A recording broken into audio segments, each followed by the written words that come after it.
We sat at opposite ends of the couch, a gulf of silence stretching between us, the kind that had become almost ordinary.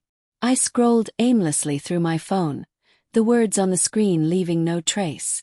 I sensed her shift beside me, the cushion dipping slightly beneath her weight. "Derek," she said softly, almost uncertain. It took me a moment to realize she was addressing me. I looked up, startled by the sudden break in our usual quiet. Her eyes were fixed on a spot across the room, carefully avoiding mine. "I need to say something," she continued, her voice tight, as if bracing for impact. "And I don't want you to take it the wrong way." That single phrase sent my nerves racing. It's a warning that never ends well, a prelude designed to soften the blow of what's about to follow. I straightened, phone forgotten, pulse quickening. She inhaled shakily, still not looking at me. "I don't think I can keep being physical with you." The words hit with a dull weight, taking a moment to truly sink in. "Physical?" I repeated carefully, not fully grasping. She nodded quickly, like she'd rehearsed this. "I mean, I can't keep kissing you, hugging you, even holding hands.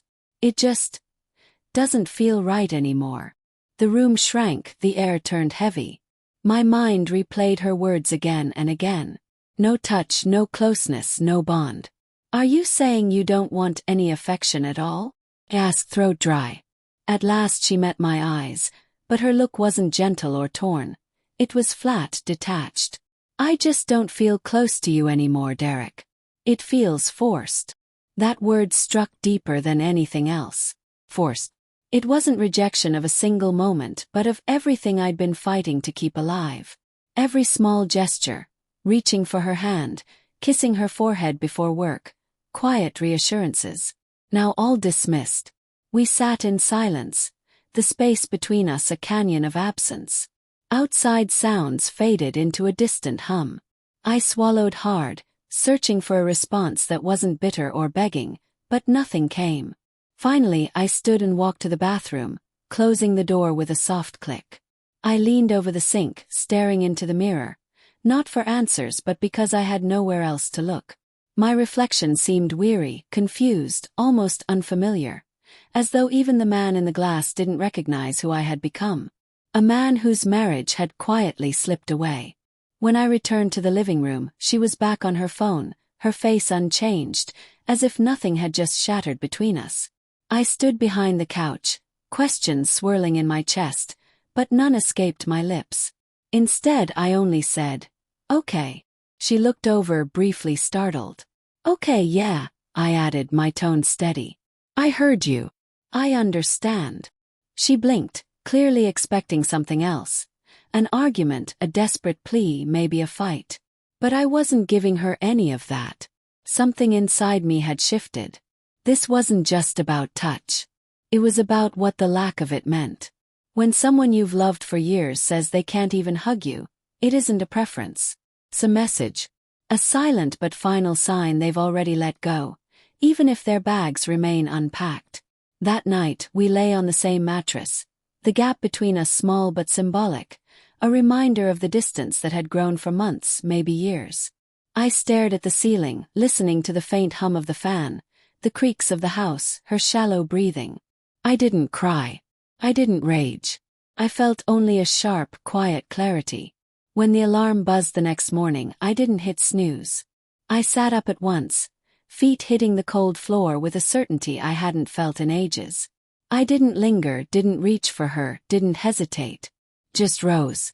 In the garage, I found a few large moving boxes and carried them upstairs. I wasn't leaving the house yet, but in my mind, I was already gone. I began packing essentials. My books, my shaving kit, the watch she had given me back when touch had meaning. Each item placed into the boxes felt like reclaiming fragments of my old self. She didn't stir until around 9, stumbling into the kitchen with messy hair and heavy eyes. She glanced at me, puzzled. "You're up early," she murmured. "Yeah," I answered, eyes on my laptop as I typed the first outline of a plan. Not revenge, not regret, just a quiet blueprint for life without her. I heard the pour of coffee, the clink of the mug against the counter, the faint shuffle of her bare feet across tile. I didn't look up. For the first time in a long while, my gaze wasn't fixed on her. It was fixed on me. On my own future. On a life no longer tied to a touch that had gone cold. She moved through the kitchen like a shadow, pouring herself a glass of juice, her eyes landing on me for a brief second.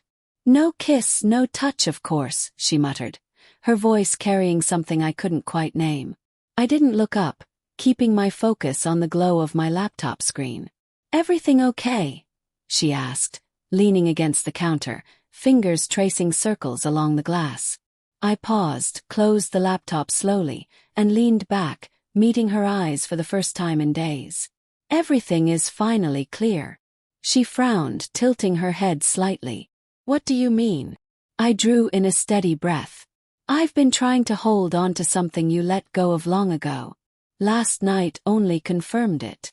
Her eyes dropped to the floor, her posture shifting. "I told you I didn't mean it cruelly. I'm just confused." "No," I said calmly but firmly. "You're not confused. You're certain, and I accept that.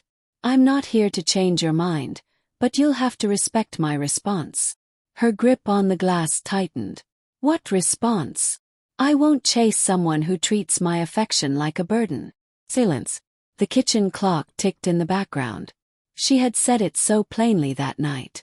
No more kisses, no hugs, no touch. It wasn't a small boundary. It was an emotional divorce, the kind you don't sign papers for but live out in silence. I stood, walking toward the door with measured calm. "I'm not angry," I added, grabbing my keys. "I'm just done begging for something you've already withdrawn." That afternoon I opened a new checking account. Not hidden, not secret, just mine. A step I hadn't imagined in years. It wasn't revenge. It was independence. I moved my clothes into the guest room, carried over my toiletries too. No drama, no slam doors, no notes. Just space for myself. When she asked why, I told her. Because that room doesn't feel like mine anymore. Slowly, she noticed the absence. First small. My razor missing from the bathroom, my pillow gone from the bed. Then bigger.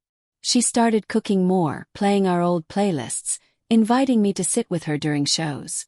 I didn't refuse, but I didn't lean in either.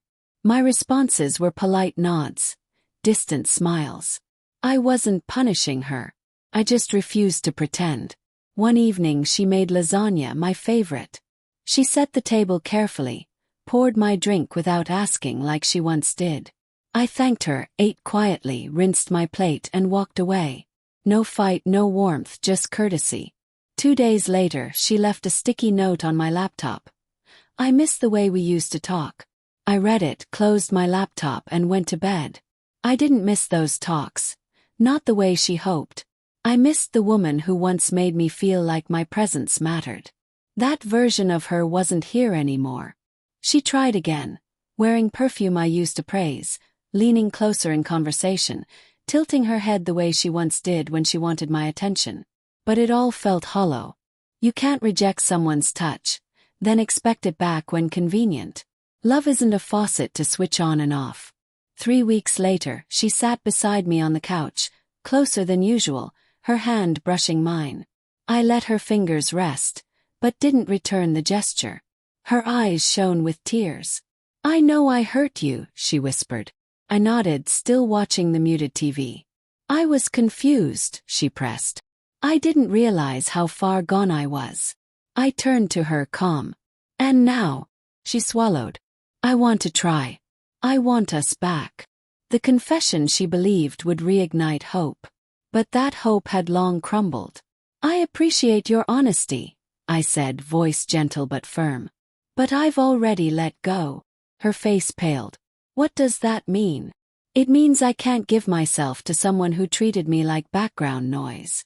"You didn't just stop touching me, Emily. You stopped seeing me." Tears spilled as she whispered. "I thought you'd come back. I thought you just needed space." "I needed respect," I corrected. She shot up, pacing, arms tight around herself.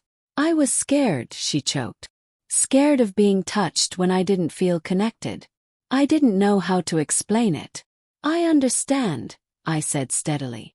"And I don't blame you for your feelings. But I'm not the man who stays after being starved of love, then returns when it suits you. She crumbled to the floor, back against the wall, her face wet with grief. I thought you'd always be here.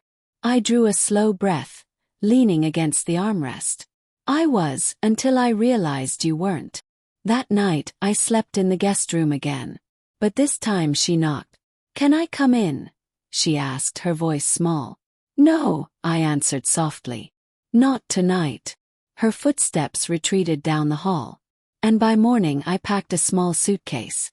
Not everything, just enough. When she saw me carrying it, she didn't ask where I was going. She already knew. At the front door I paused, looking at the life we'd built. The hallway where we once danced, the kitchen where we dreamed, the living room where we shared quiet Sundays. What filled me wasn't anger, but grief. Grief for what we had, and relief for what I was reclaiming. For the first time in a long while I was choosing myself.